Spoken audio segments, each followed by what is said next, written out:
Yeah, I mean, my first summer league debut, I mean, I had 2 air balls to start the game. So, like, I was talking to Victor at the NBA con too, and I know everybody's killing him or whatever on social from how he played his debut, and I mean, I just told him my debut, like it was terrible. It was probably worse than his.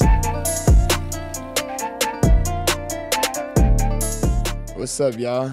It's Trae Young here. Another episode from the point by your favorite point. I'm here with my boy Winston. What's up, man? We're out here in Vegas, out here for Summer League. You excited, man? Oh yeah, Man, it's been a great week. it's been a super fun couple of days. We've kind of been all over the place, bouncing from.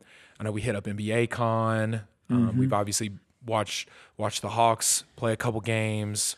I know Vegas is always something that we always look forward to for all of our friends to be out here and all of your friends who are in the league. And I've got a bunch of professional colleagues out here, but it's super exciting time of year and all that. No, it's crazy because like I mean, every year since I've been in high school, like summer league is like an event you look forward to just because you know all the top players out here and all the new guys coming in, all the excitement. It's always fun coming out here and hooping. So I mean, just watching hoop, like it's always fun. But yeah, we did a lot of stuff. Going to NBA Con was fun. Releasing some of the in-season tournament stuff. Apologize, y'all. My voice is losing me, but nah, it was fun. It's been a fun week. No, 100%. Like you said, I know we hit up NBA Con. I know you've gotten some work in since you've been out here as well, working out with Dejounte and Coach Quinn. But I got to watch that workout, and that was awesome. Honestly, Yeah. seeing you guys in the lab. No, it's cool because I mean, for us, that's the next thing. That's just building that chemistry, and Quinn and is obviously trying to put his system in, and so going into next season, me and Dejounte got to be tight. We got to be locked in, and so being able to spend a lot of time out here and get some work in with him, and able to figure out, I mean, different sets and things that we're going into next year. It's gonna be fun. Like, I'm excited about what's coming. And what would you say like is the next step for you in that capacity about building that chemistry with not only Dejounte but some new teammates that have come in over the free agency excuse me, but just kind of talk about kind of what that is, building that chemistry with a new team, starting a new season, and how important that offseason is. Yeah, I mean, every year it's something new. I mean, you're having new teammates. Obviously, we lost a big piece in JC, John Collins, and so bringing in some of the young guys, we got Mo, can't say his full name, but a rookie coming in. Quinn speaks highly of him. I mean, if you see him playing throughout the summer league, he's been showing, I mean, some flashes. So I'm looking forward to playing with him. And some of the young guys, Jalen Johnson getting more minutes now. But I mean, obviously the summer's not over yet too. Right. So who knows what we're going to do, and I mean how it happens, because that's the NBA. You never know. The next day, something crazy can come out, and a big trade or a big signing can happen, and who knows? We could be the next team that gets something or makes a move. Or if we don't, I mean, I believe in the guys we have and in my abilities too. So, but who knows what's going to happen? 100%. Huge congrats to Dejounte Murray for signing his extension. Oh yeah, yep. Man, Congrats. That's My super boy. major. Dejounte, we're so happy for you, man. And obviously, the Hawks drafted Kobe. We got to watch him a couple times out here. Great promise, can really hoop. Obviously, you mentioned Mo and the summer league team and all that. Some offseason changes that had happened during free agency, specifically the trade with John Collins. Talk about kind of those first 5 years with JC as a teammate, and then kind of how you guys are going to move forward with that, subtraction of your team. I mean, yeah, me and JC, like, it's kind of crazy because, like, his rookie year, he really didn't get as much minutes and much time as he really probably should have or really could have. So really my first year was really his first year too. So we played in summer league together, spent a lot of time in Vegas, excuse me, and in Utah. So we've been close ever since then. So like it's definitely tough seeing him go. But at the same time, like, this is the business, and JC knows that too. Like we've had conversations over the years, and we're so close that we know this is the business. If we don't win, things can change in a heartbeat. Right. Me as a teammate, I love playing with JC. I've thrown a lot of lobs to him. He's made me look really good a lot. So I've always appreciated JC, and I wish him nothing but the best. But we have so many memories, and from lobs, throwing them off the glass to the backboards, and so I'm just happy. I mean, his family's. I mean, he was able to get to that next contract, being with me in there, and that's important to me. You know what I'm saying? Like making sure everybody eats, and he did that with us, and I know he's gonna do that in the next place. 100%. And teammates for life too. You know what I'm saying? Even if you're not on the same team, it's a brotherhood, and I know you've harped about that too. So. Oh yeah, no, it's a brotherhood. Me and him are locked in. I mean, I posted, hit him up, and made sure. I mean, obviously he knows we boys for life. So.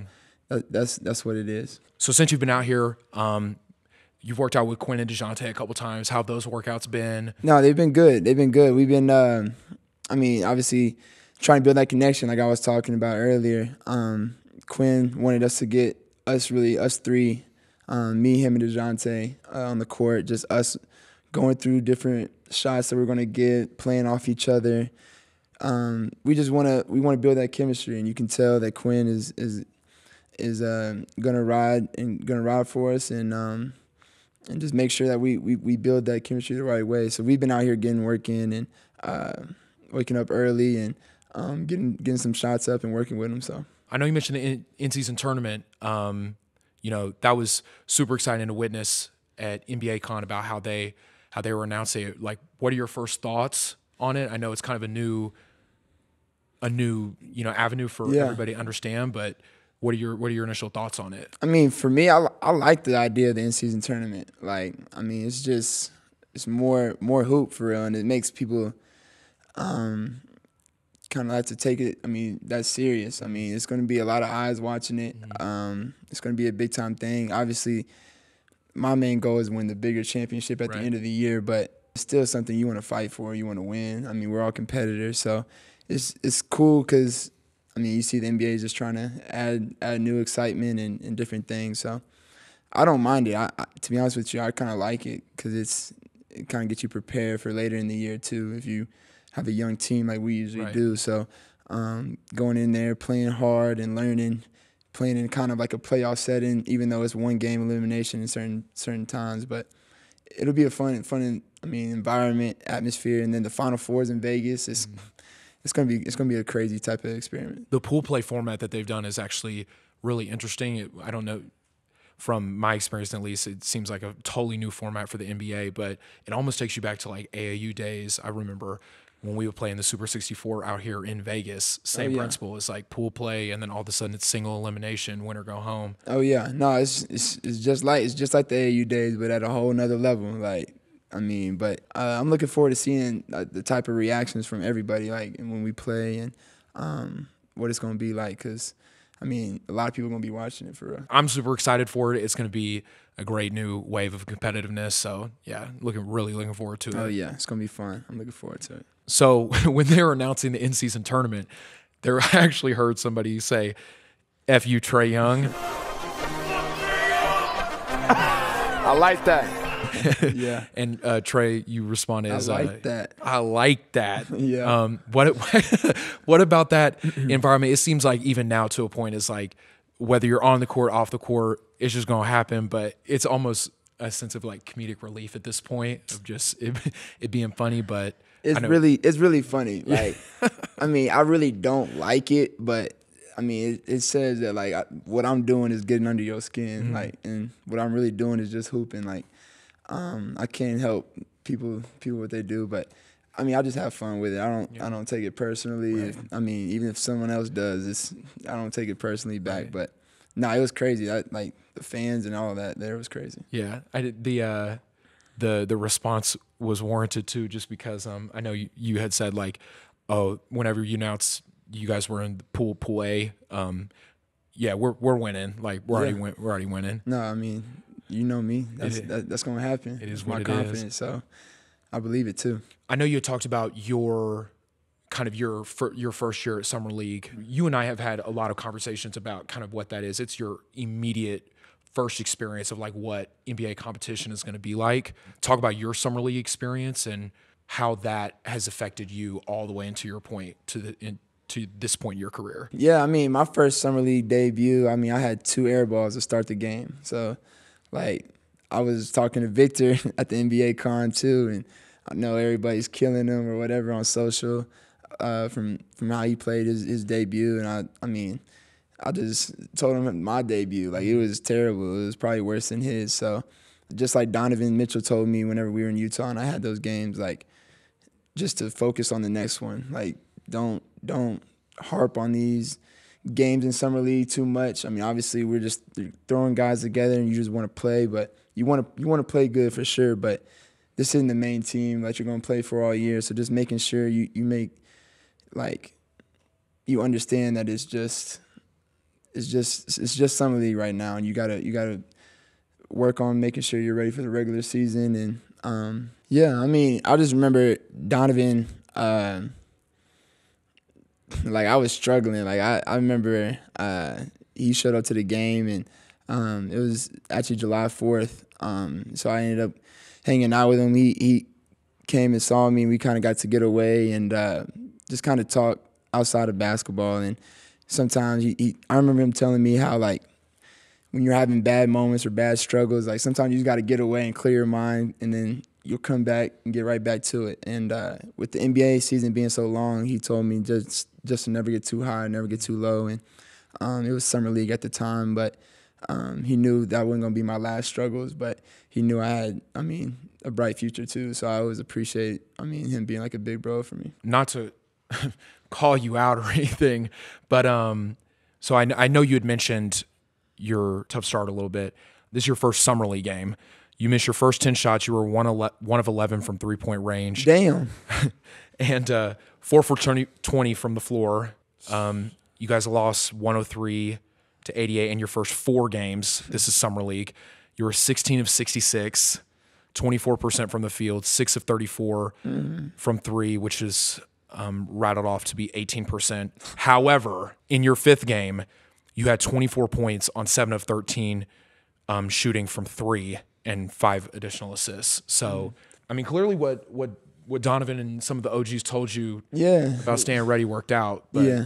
No, but that's part of it, bro. Like, you're going to go through struggles. You're gonna go through ups and downs, and it sucks. Like, when you're a high draft pick and you want to come in and leave a mark early, like right when you touch the court. But sometimes that's not in God's plan, and that's not always what's going to happen. So I was definitely fortunate enough to have guys. I even like KD hit me up. Like, KD that night, I shot my 2 air balls, and it was on ESPN. They didn't show no highlights. It was straight bricks, air balls. It was bad. Like I'll never forget that day in my life. But I do remember, like, the big bros, Don and KD, hitting me up and just telling me just to keep going. And then obviously you get into that 5th game here in Vegas. I love playing in front of, I mean, all the crowds out here is crazy. Everybody comes out here, so had to put on a show, and I knew it was gonna happen eventually. What do you think are some of the biggest mental lessons that you learned? Not necessarily physical, because you're gonna get nicked and all of that throughout the season, but starting with summer league, having those 4 first pretty rough games, mentally that's got to be straining, especially when the highlights of the news and all it is just you getting cooked on social media. Like, what is that like, just mentally? You got to go through it to get out of it. You know what I'm saying? Like, to be honest, like, I had to learn, like, shit, that if you want to be at a certain level, it just comes with it. You know what I'm saying? So, like, as an 18, 19-year-old, when you're going through it, it's tough, and you have bad days or whatever. You calling your family and asking why it got to be you going through all this, but then people around you is telling you, like, you know what I'm saying, if you wanted to be at this level, your certain level, this comes with it. So I think sometimes it's overboard, but at the same time, that's why I don't trip over certain things anymore, because I know where I'm at in life, and I know, like, what I bring to the game. So I know a lot of this stuff just comes with it. And you touched on, pick up the phone and calling people. What would you say has been the biggest benefit of that support system, just being able to pick up whether it be KD or Don or the homies, parents, whatever. Well, that's what helps your mental, like asking people who've been through it before, been where you trying to go. Like Don was signed with Adidas, like I was with Adidas at the time, like he was about to get his shoe, like, you know what I'm saying? Like it's really cool to see like these guys, like, that I've looked up to or just been around that have been able to give me advice, and it helps my mental too. Like anytime, that's why like when I see young guys now, like I'm gonna give them advice and give them some wisdom, because I know those guys are good for me, and it helps me. It helps my mental. As someone who's more seasoned in their career now, what advice would you give to guys that are rookies that are trying to make a splash in summer league, but also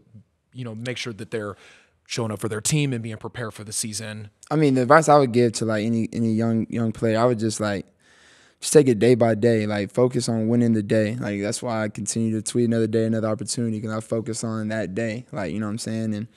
And it took me a minute, because you're always looking ahead. You want to be an all-star, you want to be a champion, you want to be all these type of things, but it doesn't start unless you work that day. You know what I'm saying? Like you put in the work every day, and all these young guys, especially like Brandon Miller, the way he played in Sacramento, not playing well, having more fouls than points some games, like it's tough. Like, but I feel like guys like him, like he's still gonna play well. Like Victor, but you have some guys that come in and make a big splash right away too, like Scoot, and but at the same time, none of that matters at the end of the day. Like right now, you want to win when it counts in the season. So just trying to win every day, and then knowing right when you get to the start of the season, that's when you need to be ready. And that's exactly how the regular season too goes, right? Is that it's day by day. Is that you may have one good game or you may have one bad game, and you got a game in a day and a half, or sometimes even a back-to-back. It's like you just got to get right back to it.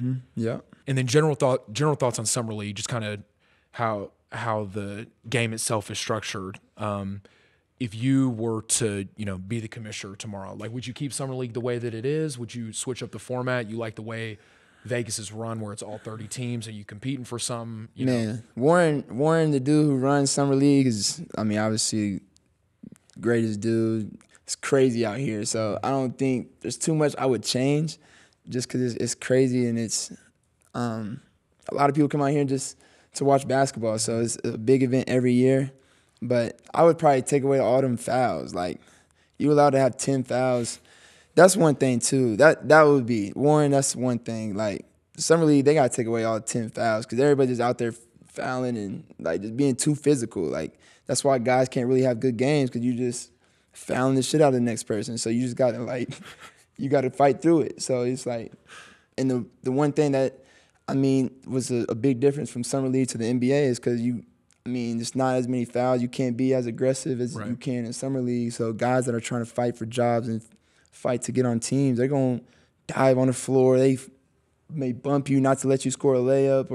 And if the refs that are working, that are trying to come up to the NBA, that aren't seeing this stuff, like you can get hurt doing certain things. So I think the fouls, reducing them back down to regular fouls would be good for this. Just like a normal game, so like 6 and you're done. Yeah, just so it can be like you can have a regular mindset. Everybody knows you have 10 fouls too. So like everybody's out there, they're not gonna let you score a layup because they know they have 10 fouls. Right, so. Like we will Detroit Piston you. Like yeah. if you come in the lane, you will lay down on the floor. Yeah. For sure. Scoot obviously had a good game to start. But in particular, I think it's really been interesting to see. Now there are so many different paths getting to the NBA. Scoot obviously played for the G League. The Thompson twins played for OTE. What have your experiences been like about just kind of watching those different avenues to the league? Now 4 of the 5 picks didn't play in college. Well, what's crazy is I get asked that all the time. Like, if you could go back, what would you do? Would you go back to college, or would you take a different route? And to be honest, I had people that were trying to get me to take the route, like, skip a year and then go. And I'm like, for me personally, like I needed the stage that I was like, I needed the college basketball stage to like take me off like the map. You know what I'm saying? Like I needed to go somewhere where I could be myself and have a chance of winning. But like have that stage, because I wasn't supposed to be a one and done. Like projected to come in and be there for a couple of years maybe. I mean, I was a mid-downs All-American, but I wasn't looked at as a top 5 player in my class, top 10 player. So I wasn't projected to be that. So I needed the basketball stage. But, I mean, some of these guys, like, can, I mean, succeed from any other, like, platform. OT, like, the G League, like you said. So I don't hate on nobody for what they do and how they get to the league and how they get to the top. So, because there's so many different, I mean, avenues now, and it's okay, but everybody's different. So, and it's about what's, you say this all the time, it's about what is best for you, and what is best for you may not be the best scenario for somebody else too. And so it's just whatever opportunity presents the best for, you know, the avenue for you is what it needs to be. Yeah, because at the end of the day, like, you're going to live with, I mean, you're going to be the one that lives with the result. So, like, I mean, if you listen to other people and what they say you should do, and you go somewhere and it's not meant for you, and it wasn't what other people were telling you, and that's what you got to live with at the end of the day. So, I mean, if I had to give any advice to those guys, I would just tell them, just young guys coming up, they got to just pick what's best for you. Like, don't pick what's best for the next person, what they think is best for you. Like, I mean, find a place, whether it is college or a different route. So not only is Summer League in Vegas this year, WNBA All-Star is actually in Vegas this year. What has the growth of the W been like? Just be able to observe. And obviously, I've heard that the W game itself is sold out like already. Yeah. In Vegas. So what are you excited to see? Yeah, no, I mean, it's always, I mean, really good players in the W. And I think the players in the WNBA understand that. I don't think they get more support from anybody more than the NBA players. I mean, I think we show them so much love, and deservedly so. Like, they deserve the love. They should be getting a lot more love than they get. And but All-Star coming out here next week is going to be crazy. You know, a lot of people are looking forward to it, but you just want to see the game grow. Like, as a hooper, I want to see the W grow too. Like, I feel like they shouldn't be flying overseas to go hoop. I mean, just to take care of their families. You know what I'm saying? Like, they should be able to, but that comes with growing the game. But I know that big changes are going to come, and the game's going to continue to grow. So that's one thing I look forward to hopefully changing for the W's. I hate seeing all the women go overseas and playing, and then obviously what happened with Brittany happened, but, like, she shouldn't even have to really go over there. That's Brittany Griner. Like, she should be able to stay over here in the States and play in the W and be able to support her family and do what she loves to do. So, yeah, I think for me, if I want to see anything grow from the W, that's the only thing. I know specifically from the Atlanta Dream, Alicia and Cheyenne were selected. I know that's got to be super exciting to see. Oh, yeah, you want to see everybody in Atlanta, I mean, make noise. So I'm looking forward to seeing them go out there. I hate Ryan didn't make it, obviously. She shut him up that next game right after. I was about to say, did you see that game? Right. I watched the clips on YouTube the day after. I'm not going to lie. She was getting to it. Sure, when did she not? That's what I'm saying. I don't understand why she didn't make it this year. I think she had like 43 or something like that. She's probably hooping. So getting to it. No. Free agency's been pretty wild. We've seen some guys stay with certain teams. Some guys move teams. Some like guys like Dejounte have signed amazing extensions and all that. What would you say has been like one of the most notable changes in free agency or points in free agency that you've just taken an interest to? To be honest with you, I mean, Fred going to like Houston. Like, I mean, I seen him this week and I was talking to him about it. Like, I mean, I was born in Texas, so like I just know how like the Texas love is when you go back, and people love sports out there. So him being in Toronto, it's a lot different. Like, people don't understand when you play in Toronto, you going through customs, you leaving, like, it's not the same. It's not ESPN on. It's not the regular shows you see back here. So, I mean, growing up in the States and then going to Toronto, I bet it's a different feeling. So just seeing him get what he deserved and then ending up in a good situation and in Houston for him where he gets to play and rock out, I think that's going to help him.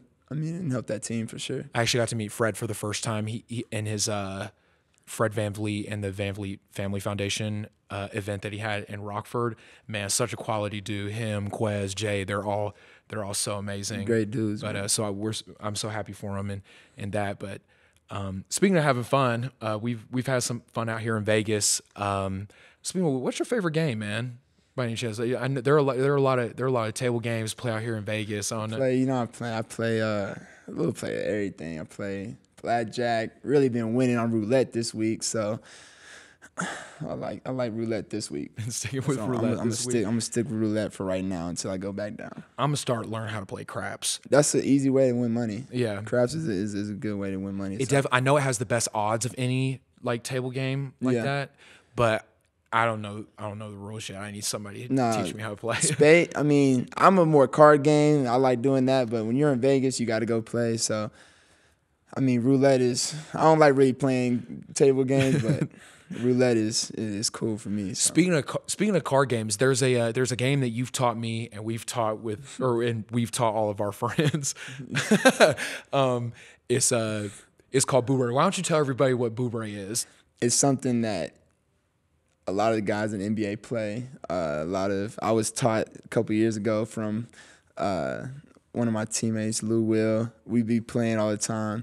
I was actually playing before when Lou got it. But it's a big game that we all play. So it's fun. The best way I think I've heard somebody describe it is like a rotational spades game. Yeah. So the spade rotates every time depending on what card is flipped and all of that. Yo, that's a great way to explain the game. Like I never thought about that. You taught me. I taught you it, but yeah. You've taught me also how to take some homies' money by playing Booberry. We ain't got to throw out the homies. I'm not going to say anybody specific, but if you know, you know.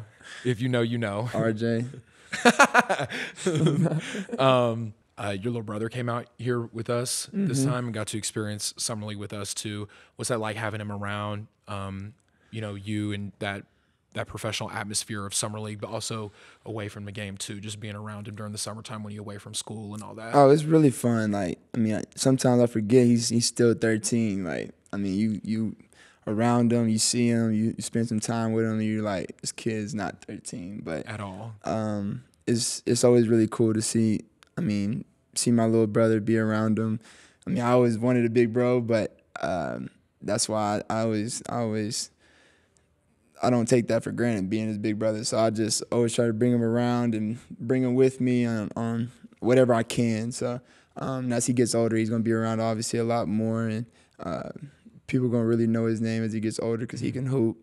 He's already damn near my height. Like, so it's like, it's cool to see. So I'm looking forward to seeing, as he gets older, but I always love being around him. Yeah, you're right.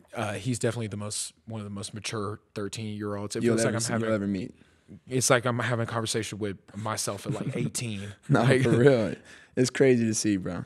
Talk about his growth as a hooper and you observing that from a big brother perspective. Because obviously when you're in it, you're grinding every day and you're trying to achieve your own goals. What's that like as somebody who's started to accomplish some of their goals and kind of those gems that you can give him as he's kind of going through that same process? Yeah, for me, it's like I just always want to preach to him just like how my dad taught to me, just like being like a pro. Like if you want to be a pro, do everything like a pro. Like there was a lot of nights my homies was going out in high school and friends was going out, like, and I was at the crib, because I knew I was getting up the next morning to go work out. Like if you want to be a pro and you want to be at a certain level, and it's not saying like you have to be this, but if you want to, which I know he does because he be working his ass off all the time, like he gotta treat everything like a pro. Like walk around like a pro, like be respectful like pros, like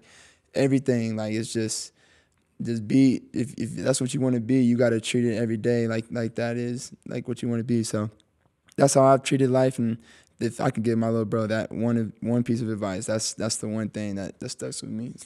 You I know you'd also mentioned you had some exciting personal things coming up here. I wanted to announce that my son Titus is going to be a big brother. You know what I'm saying? Congrats, fam. That's awesome. To a little girl. So I'm having a daughter here in the next year, and God willing, comes out healthy, and she's born in Atlanta. So hopefully everything goes well and it will be throughout the season. But I got some other stuff coming up, but I wanted to let everybody know Titus is going to be a big bro. Man, I'm so excited for you guys. I'm so excited for Titus. How awesome to be able to experience that alongside and get to witness fatherhood all over again. I know we talked about this before, but I know how important that is to you, so I know you're so hyped. Oh, bro, ain't nothing like being a dad, bro. You'll enjoy it one day, but I'm telling you, man, I'm just praying. I mean, Shelby stays healthy throughout this whole process, as well as the baby, and I mean everything goes well. So it's the biggest blessing, bro. So nothing like it. And then now having a daughter, like, it's gonna be crazy. So I remember my little sister, like I'm the oldest, having a little sister, so now I'm gonna have to teach Titus how to be a big brother, a protector, and so it's gonna be a cool process that I'm looking forward to having. Man, congrats, bro. I'm so excited for you, man. That's such an amazing addition to the family. Can't wait to meet baby Young. That's super exciting for you, bro. Appreciate it, bro. Appreciate y'all too for listening and tuning in today. I'll see y'all soon. Another episode. Peace.